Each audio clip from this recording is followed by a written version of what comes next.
आदरणीय विनोद तावड़े साहब, संजय मयूख जी, मंच पर मेरे साथ विराजे हुए अनिल जी, उपेंद्र जी और आप सभी पत्रकार साथियों को मेरा सादर नमस्कार और प्रणाम।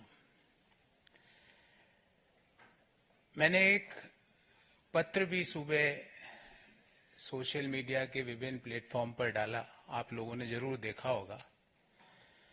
और उस पत्र में मैंने अपने दिल की सारी व्यथाएं, इश्यूज जो मैं समय समय पर कांग्रेस पार्टी की लीडरशिप को अवगत भी कराता था, वो मैंने सारे उसमें लिख दिए। उसके अलावा मुझे कुछ नहीं कहना। मेरा दृष्टिकोण शुरू से यह रहा है कि भगवान श्री राम का मंदिर बने, न्योता मिले और हम न्योते को कांग्रेस पार्टी लिख के भेजे कि हम नहीं जाएंगे, मैं इसे स्वीकार नहीं कर सकता। देश में मैं अर्थशास्त्र का विद्यार्थी हूं, बड़े समय तक अर्थशास्त्र और वित्त देश के प्रतिष्ठित संस्थाओं में पढ़ाया भी है मैंने। सुबह से शाम वेल्थ क्रिएटर्स को गाली, उन नीतियों को गाली, निजीकरण, उदारीकरण, वैश्वीकरण, जो पूरी दुनिया मानती है कि जो डॉक्टर मनमोहन सिंह जी और पीवी नरसिम्हा राव जी की सरकार ने किया, उन नीतियों को गाली।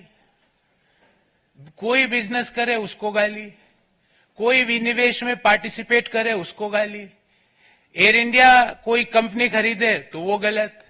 तो मुझे लगता है कि कहीं ना कहीं जो नीतियां हैं और जो इश्यूज हैं उसको कांग्रेस पार्टी टैकल करने में कहीं ना कहीं बड़े गैप उसके अंदर आ रहे हैं। और मैंने अपनी चिट्ठी में भी यही लिखा है।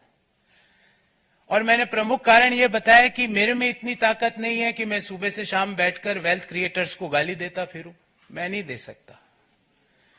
मेरे में इतनी ताकत नहीं है कि जब सनातन धर्म के ऊपर सवाल उठाए और मैं चुपचाप बैठ जाऊं, मेरे से नहीं होगा।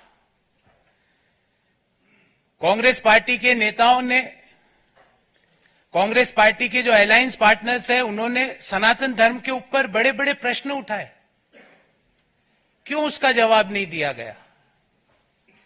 एक इश्यू तो आप छोड़ नहीं सकते ना, उस इश्यू को तो आपको जवाब तो देना पड़ेगा। मैंने सारे विस्तार से ये सारी बातें इस चिट्ठी में लिखी है। मैं आदरणीय संजय मयूख जी से आग्रह करूंगा कि मेरी इस चिट्ठी की एक प्रति आपको जरूर दें, ताकि आपको पता लगे कि मेरा इश्यू बेस्ड रिजर्वेशंस क्या थे। और मैं महाभारत के इस छंद से अपने आप को हमेशा रेगुलेट और डायरेक्ट करता हूं, जो मैंने इस चिट्ठी में भी लिखा है। धर्म एवं हतो हंति धर्मो रक्षति रक्षित, तस्य धर्मो न हंतव्यो मा नो धर्मो हतो वधित।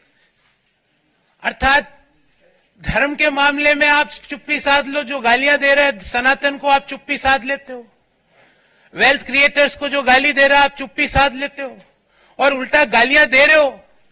देश में वेल्थ क्रिएशन जुर्म नहीं हो सकता। देश में जो नीतियां उदारीकरण की, निजीकरण की, वैश्वीकरण की नीतियां हैं, वो गलत नहीं हो सकती। आज आप इसलिए उन चीजों को गलत बोलते हो क्योंकि वो एक ऐसे व्यक्ति उन चीजों को आगे लेके जा रहा है जिनको आपको सुबह से शाम गाली देनी है। मैंने कम से कम 300-400 प्रेस वार्ताएं करी है साथियों, आपने भी कहीं ना कहीं मुझे जरूर देखा होगा। मैंने इश्यू बेस्ड रिजर्वेशंस पे बात करी है, व्यक्ति परक्ष आरोप आलोचनाएं नहीं करी है। व्यक्तियों के बारे में राजनीतिक पार्टियों पे आक्षेप नहीं होते। राजनीतिक पार्टियां आइडियोलॉजीज पर आधारित होती है और जो आइडियोलॉजीज पर मैं ये सोच के कांग्रेस पार्टी, जिस आइडियोलॉजी को सोच के मैंने ज्वाइन किया था कि नए आइडियाज का, इंटेलेक्चुअल आइडियाज का, नए सोच का वहां पर सम्मान होगा, पर नए सोच का, नए आइडियाज का, नए लोगों को सम्मान छोड़ के क्रश करने की प्रक्रिया भारत को आगे नहीं ले जा सकती। और अल्टीमेटली हमारी आइडियोलॉजीज, पार्टीज की, पॉलिटिकल राजनीतिक पार्टियों की आइडियोलॉजीज अलग अलग हो सकती है, पर एक आइडियोलॉजी जो हम सबको जोड़ती है वो भारत को आगे ले जाने की आइडियोलॉजी, और उसी आइडियोलॉजी को ध्यान में रखते हुए विकसित भारत की जो संकल्पना है उसको आगे ले जाने के लिए जो आइडियोलॉजी ने मुझे आकर्षित किया, और मैंने आज भारतीय जनता पार्टी ज्वाइन करी। मुझे उम्मीद है मैं अपनी योग्यता का, अपने ज्ञान का, अपनी समझ का प्रयोग भारत को आगे ले जाने में जरूर भारतीय जनता पार्टी के माध्यम से कर पाऊंगा, और मैं अति प्रसन्न हूं। मैंने मेरी दिल की बात सारी लिख दी है। इससे ज्यादा ना तो मुझे किसी के व्यक्ति के बारे में टीका टिप्पणी करनी है। जो इश्यूज, और ये इश्यूज मैंने ऐसा नहीं कि पहली बार उठाए, पार्टी के हर पटल पे इन इश्यूज को मैंने समय समय पर उठाया और बेरोक टोक उठाया। पर जब आप इनको नजरअंदाज कर रहे हो तो मुझे लगता है कि भारत को आगे ले जाने में आपका कंट्रीब्यूशन नहीं है, और जब मैं अपना कंट्रीब्यूशन भारत जैसे महान देश को आगे ले जाने में नहीं दे सकता तो मैं वहां रहकर कुछ नहीं कर सकता। इसलिए मैंने प्रधानमंत्री नरेंद्र मोदी जी के विकसित भारत की संकल्पना को आधार बनाकर देश को आगे ले जाने की, जो डेवलप्ड नेशन बनाने की जो मोदी जी का सपना है उसको साकार करने के लिए जो भी मेरे से योगदान होगा वो मैं पूर्ण रूप से दूंगा।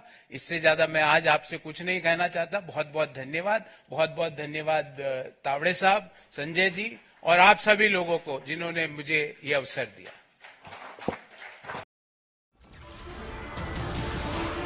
नमस्कार, मैं हूं मानक गुप्ता।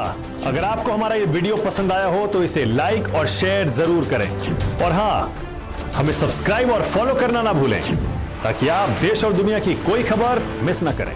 तो जुड़े रहिए हमारे साथ और देखते रहिए न्यूज़ 24।